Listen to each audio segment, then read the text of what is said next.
tiit ndax déjà 4 kon nag lii xaw ma fu ñu koy waxee ci adduna bi xanaa rek ñu woote tumpenkum fii si wax départ match bi mu doon 6-4 ndax ñoo waroon 6 rek pour mosu ñoo yàq tey bu ñu demee ba jël ay animateurs ay jaaykatu gerte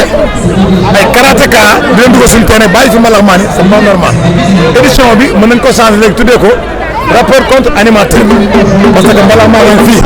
ñu jël mécanicien yi bàyyi ci biti jël géer ñu dugal ci biir bàyyi géwél ci biir c'est pas normal te lii war nañ cee wax man wóorul la waaye léegi mooy dugg di ko toj xam nga loolu xam nga ko sax dama taxaw physiquement bokk ba ñoom xaaral ma dugg xool damaa demoon Amérique ñëw naa nag ak yeneen i feem nag dam seen ñëw ngay gis nii ñëw nit laa lay wax nii nag te bu ma duggee di nga xam ne ki indi na leen lu bees waaw léegi ñu am léegi égaliser lu leer naa la wax mooy yow da ngay intéressé fi mu ne nii da ngay intéressé ku tiit nangu nañ daal ba dégg nga waaw sa waay it ma ngay xool ku nekk ku fi ne ku dégg wul ne nii kenn mus sa gis nii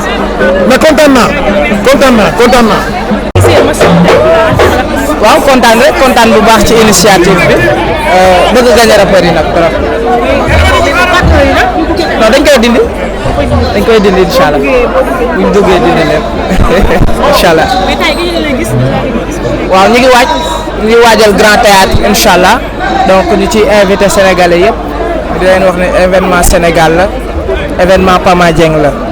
donc le 20 septembre mooy rendez-vous bi moo taxaw ñu xaw a làqu di liggéeyaat yenn affaire yi mu waaj bu rëy incha allah jërëjëf.